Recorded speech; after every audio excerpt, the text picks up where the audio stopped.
UFC Abu Dhabi just wrapped up, and that means there are 2 more cards until UFC 319. Khamzat Chimaev versus Dricus duplessis for the middleweight title. Guys, this is going to be probably one of the biggest fights in modern UFC history.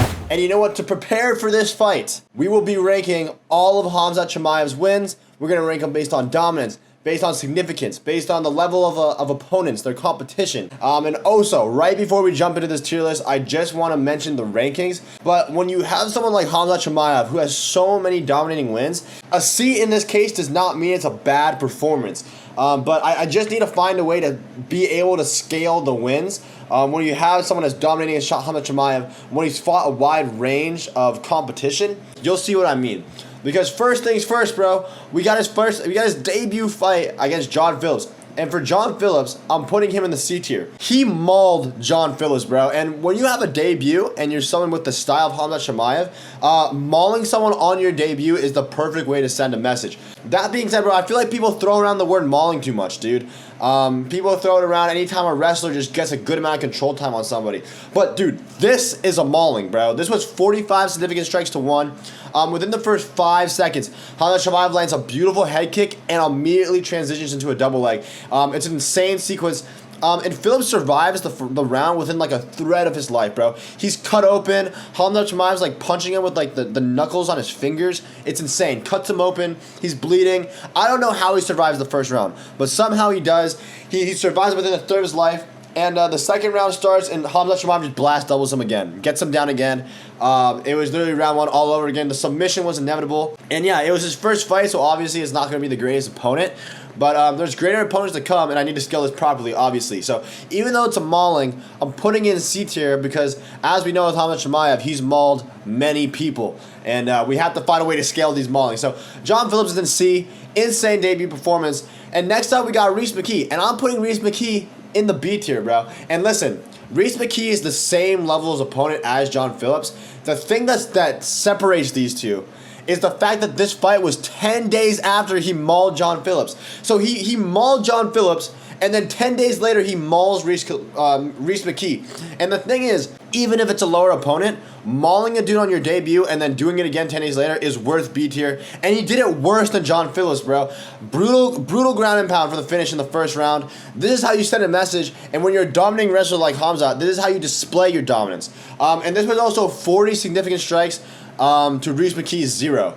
So, yeah, dude, like, listen, like, if you want to understand what a mauling is, look at Khabib versus Michael Johnson, and look at Khamzat versus Rhys McKee or John Phillips, because this is mauling, bro. It's not just whenever a wrestler has a big amount of control time. It's about how much damage they're outputting when they have the control time.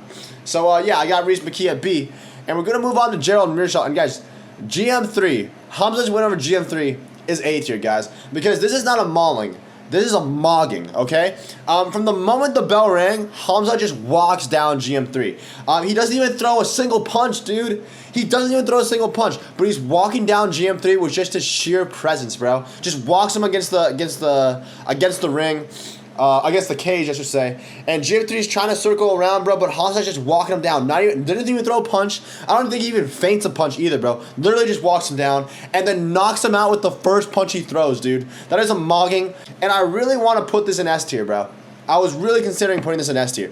But the thing is, bro, I think there's better fights that deserve S tier. And even though Gerald Meerschaert, bro, even though that was a complete mogging, I'm going to put it in A. But it is just insane, dude, how badly Holland just walked him down with just his, I hate to say aura, bro, with literally just his aura, bro. So it's an A, bro. And we're going to get to our first S tier win, and that's his win over Jingliang, bro. And listen, this is a mauling plus a mogging, bro. He picks up Jingliang and starts talking to Dana with him thrown over his shoulder. Or sorry, no, it's he's holding him he has his back and he's picking him up and he's talking to Dana, dude.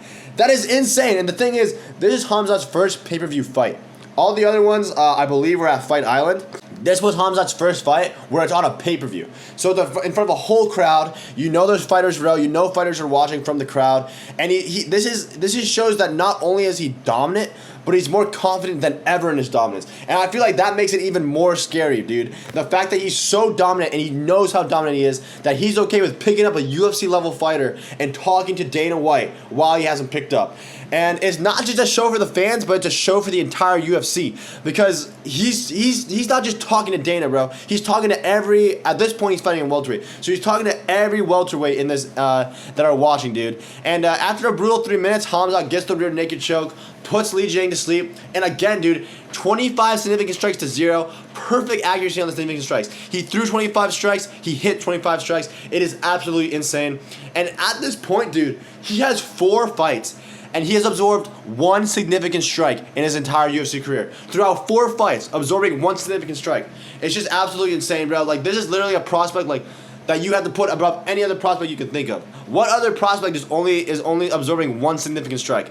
It's insane. But then he fights Gilbert Burns, guys. And his win over Gilbert Burns is also an S-tier win, guys, because this gives some war aura, guys. And for context, Gilbert Burns at the time was a number 2 ranked welterweight. And I know maybe you can say that it's aged bad now because he's on a losing skid. He's kind of washed up now, but we have to take into a context into account, guys. And I feel like context is more important than how a win ages, in my opinion. Because for me, this fight really legitimizes a dominating prospect into a genuine contender, you know? It's cool whenever you see a prospect knocking people out, dominating people, but it's really when they fight these higher level competitions and they have a war with these higher level competitions, because it really kind of shows where they're at. And it kind of shows you what they do when it's not going their way. It's easy when it's going their way for a prospect, you know? It's easy for them to look good. But when you go up to these higher levels, you know, these guys are good enough to also have their own moments. And when you're not the one having the moment, when you're the one on the defense, when you're the one on the back foot, how do you respond? This is kind of how I feel about Malcolm Wellmaker right now, kind of just to give you guys a reference of what I'm talking about. It's awesome that Malcolm Wellmaker is knocking out all these guys, but I want to see Malcolm Wellmaker in a war, or at least in a good scrap against a formidable opponent, you know? But yeah, I mean, that's what I'm saying. Like, dominating lower level opponents is nice, but what are you doing when it's not going your way? What are you doing when you're fighting championship level caliber? And when you had to dig deep to get the win? And like I said, Khamzat absorbed 1 significant strike before this fight. And in this fight alone, Gilbert Burns hit 119 significant strikes on Khamzat. And this fight showcased his grappling skills, but on top of that, it also showcased his striking. And Khamzat Chimaev has very underrated striking. And the fact that he can come out of this war on top, absorb 119 significant strikes when he's only absorbed 1 significant strike across his last 4. 1, it shows that he has championship level grit. It shows that someone who's not just someone who can only win if he's the one dominating. It shows that he can come back from having moments where it's not going his way. It shows he can come back from when his opponent has the momentum, and he can turn the tides and bring it back to him. And I feel like this really told a lot about Khamzat. I feel like people kind of doubted Khamzat in a way after having a war with Gilbert Burns, but this is a war with a number 2 title contender, guys. And like I said, it just says a lot about Khamzat, and I think this really legitimized him as a legit contender, because he's not dominating Gerald Meerschaert anymore. He's not picking up Li Jingliang. At this point, he is having a scrap, and he's having a war with Gilbert Burns, and he's coming out on top. So this is worthy of an S-tier ranking, in my opinion, just based off of that. And it's crazy. It's crazy that we only have 3 fights left. When he started this in Fight Island in 2020, but Kevin Holland, his win against Kevin Holland, guys, I'm putting Kevin Holland in B tier, okay? I'm putting his win over Kevin Holland in B tier, my bad, because this was coming off of the whole weight cut fiasco. This is when he weighed in like 7 pounds over the limit, and dude, the UFC had to switch the entire card around for him. I'm trying to remember. He had to fight Nate Diaz in this card, bro. I think Kevin Holland was gonna fight Li Jingliang, and who was D-Rod supposed to fight? I forgot who D-Rod was supposed to fight, but they had to switch around this entire card just because Khamzat weighed in 7 pounds over the limit. And on top of that, dude, Khamzat was going to fight Nate Diaz this day. Why was he going to fight Nate Diaz? I think the UFC had something out for Nate Diaz, bro, because why are we making that fight at all? What would this have proven for Khamzat too, bro? Would a win over Nate Diaz have proved anything for his career? It didn't really make sense. And when you're coming off of a war and a fantastic win, an S-tier win against Gilbert Burns, and then to go on and try to fight Nate Diaz when you're number 2 in the world, it's just so unneeded, dude, and it just felt wrong, dude. It just didn't feel right, especially for Khamzat too, dude. Like, this is almost ingenuine to Khamzat as well, dude. You just had a war with Gilbert Burns, and you're gonna fight down to fight, Nate Diaz, who's has his foot off the door. I remember people were like, and I was part of that too, Nate Diaz is probably my favorite fighter of all time, but people were like, dude, like, Nate Diaz is probably just going to tap and just dip. Like, he's going to tap right when the bell rings, not even when Khamzat gets to him, dude. He's just going to dip. He's going to this is such a clown show, in a sense, dude. Because why is Khamzat fighting Nate Diaz, dude, after having a war with number 2 ranked Gilbert Burns? But anyways, he fights Kevin Holland at catchweight. And the thing is, bro, another thing about this, bro, is Holland goes for a glove tap on Khamzat, and Khamzat shoots when Holland's going for a glove tap. And that on top of that, dude, Holland has to fight Khamzat on short notice. And I understand people can go around and say, look, Khamzat also had to fight on short notice as well. But guys, come on, like, fighting Khamzat on short notice is very, very different from Khamzat fighting an opponent on short notice, if you know what I mean. Like, you have to game plan more about Khamzat because you know what Khamzat's going to do. You have to fight. You on short notice have to figure out what you're going to do to defend against Khamzat because Khamzat's going to do the same thing every time. But, yeah, dude, like, literally, this win over Kevin Holland does nothing for his career. It would have done nothing for his career if he fought Nate Diaz, too, bro. I don't know. I forget the number of this pay-per-view, but this whole pay-per-view, bro, was really kind of not a stain on his career, but it really was going to do nothing, dude. And I would have wished he just kept moving forward, bro, kept extending his dominance, but it literally did nothing for his career. And on top of this signifies, or this denotes his switch into middleweight, bro. His permanent switch into middleweight, I should say.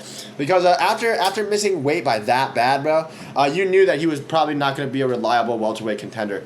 So he moves on to middleweight. And this is also where his permanent inactivity starts, dude. He only fights once a year now. And at one point, he was literally fighting twice in 11 days, you know? I understand the level of opponents is bigger, and I understand he's taking more damage, but still, fighting once a year when you're as dominating as you are, dude, I don't know. I just feel like I don't look at this fight very well, and for that reason, I'm putting it in the B tier. All right, next things up, we got Kamaru Usman, bro, and I'm putting the Kamaru Usman fight in the A tier. And in this case, I understand I was just talking about how Kevin Holland had to fight him in short notice, but in this case, bro, even if it was short notice, this is still very, very impressive. Because Kamaru Usman was pound for pound #1 at one point, dude. And Khamzat 10-8'd him in the first round. And that being said, I did score this a draw. He scored a timely takedown in the third round, so I understand why the judges gave it to him. That being said, if he won another round more convincingly, this is without a doubt an S tier. And this is huge respect to Kamaru Usman for taking this fight on such short notice, especially when Khamzat has shown what he has done up until this point. But, yeah, I wasn't a fan of Kamaru Usman until this fight happened. But that being said, dude, like, he 10-8'd Kamaru Usman, regardless of whether I think this is a draw. You can't just 10-8 Kamaru Usman, regardless if it's on short notice, regardless if this was a draw. You can't just 10-8 Kamaru Usman, bro. This was a straight wrestling scrap, and it showed, like, obviously, you know how high level Khamzat Chimaev is when he's dominating people on the wrestling, but I feel like this shows his level even more, bro, because this is against a pound-for-pound #1 level opponent, dude. You know how good the wrestling of Kamaru Usman is. His wrestling was dominating when he was champion in welterweight. So to see him come up and do this and then have a wrestling scrap, control him for 7 minutes, that's super, super impressive. But at the same time, bro, I feel like this shows that his dangerous round is the first round. And that if you can survive the first round, you have a winning chance at the very least. I think Kamaru Usman got 10-9 in the second round and 10-9 in the third round. And if he just didn't make it a 10-8 in the first round, he would have won. So I kind of see this in a sense, bro, as when DDP and Khamzat fight, this could be a method of victory for Dricusduplessis. Because if Dricusduplessis can survive the first and 2 rounds in a 5-round fight, who knows what happens in the third round, the fourth round, or the fifth round, you know? So, I don't know. I understand that Khamzat could work on his cardio, but let's see, bro. I feel like that could be a method of victory for Dricusduplessis. Yeah, that being said, dude, I feel like if he won this more convincingly, and I feel like it was a draw, and if other people didn't feel like it was a draw, I think this would have been worthy of an S tier. But I'm gonna keep it at A for now. Still a fantastic win. You know what? I should probably switch it. I should probably switch it like this because it's definitely better than GM3, and I feel like I should denote it by doing this.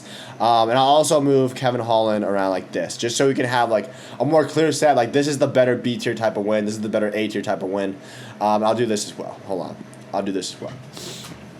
And next up, guys, we have the final fight, and it's Robert Whittaker. And guys, I downplayed this fight for a long time. I downplayed this because of Rob's tooth condition, and obviously his tooth breaking isn't 100% legit. That being said, guys, I'm still putting this in the S tier, dude. I'm still putting this in the S tier. At the time, I felt like it was a fluke. It still robbed us of what could have been, dude, because I feel like Rob definitely could have survived the first round if it hadn't been for his tooth. But, dude, I think this is an S tier level win regardless. People call this a mauling, and I disagree that it's a mauling because I feel like Whittaker defends enough to not make this a mauling. I still feel like he would have survived the first round, and he would have survived it better than, say, you know, John Phillips or Rhys McKee. But This is what I mean by people throwing around the word mauling. I don't see this as a mauling. Whittaker was scrambling, working his way up, and it wasn't a brutalization like the other two. And I know I put this in S tier. I know I'm kind of talking down it, but let me talk it up a bit, okay? Because that being said, who does this to Robert Whittaker? Who dominates Robert Whittaker on the ground like that? Who shoots a takedown that easily and just kind of dominates him, dude? Who does that to Robert Whittaker? Even though his teeth break, and that's ultimately what led to the freak accident.